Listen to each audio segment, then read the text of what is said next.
It says, on the same day Jesus went out of the house and sat by the sea, and great multitudes were gathered together unto him, so that he went into the ship and sat, and all of the whole multitude stood on the shore.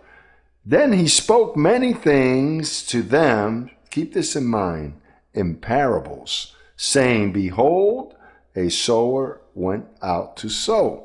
And as he sowed, some seed fell by the wayside, and the birds came and devoured them. Some fell on stony places where they did not have much earth, and they immediately sprung up because they had no depth on earth. But when the sun was up, they were scorched, and because they had no root, they withered.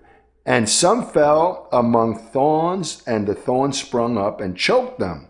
But others fell on good ground and yield a crop, some 100-fold, 60-fold, and 30-fold.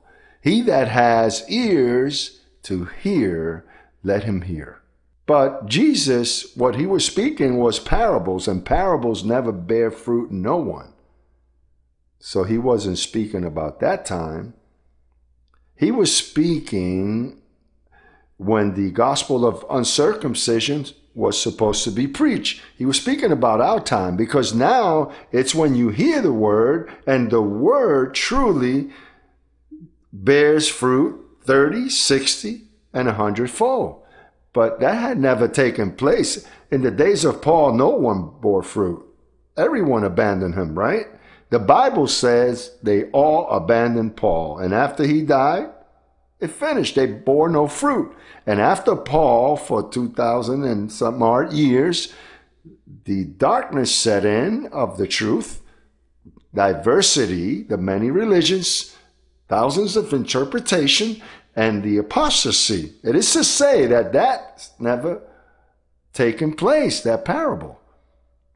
That has never been fulfilled, that there were people that bore fruit 30, 60. It's never happened. With Jesus of Nazareth speaking in parables, as a matter of fact, he said, I speak in parables so they don't understand. So how were they going to bear fruit 30, 60 if he spoke in parables so he would not be understood?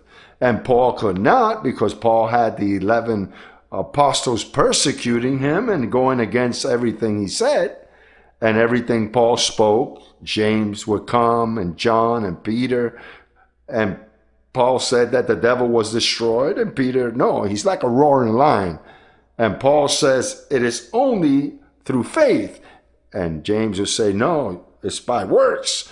Paul had a battle. No one bore fruit, not even 30%. Timothy, perhaps, and he cowered out. After he was an example, he cowered out. They said and spoke nothing else of Timothy.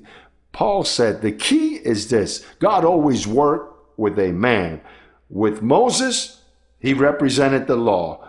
With Paul, grace was presented. Once the representative dies, it ceases.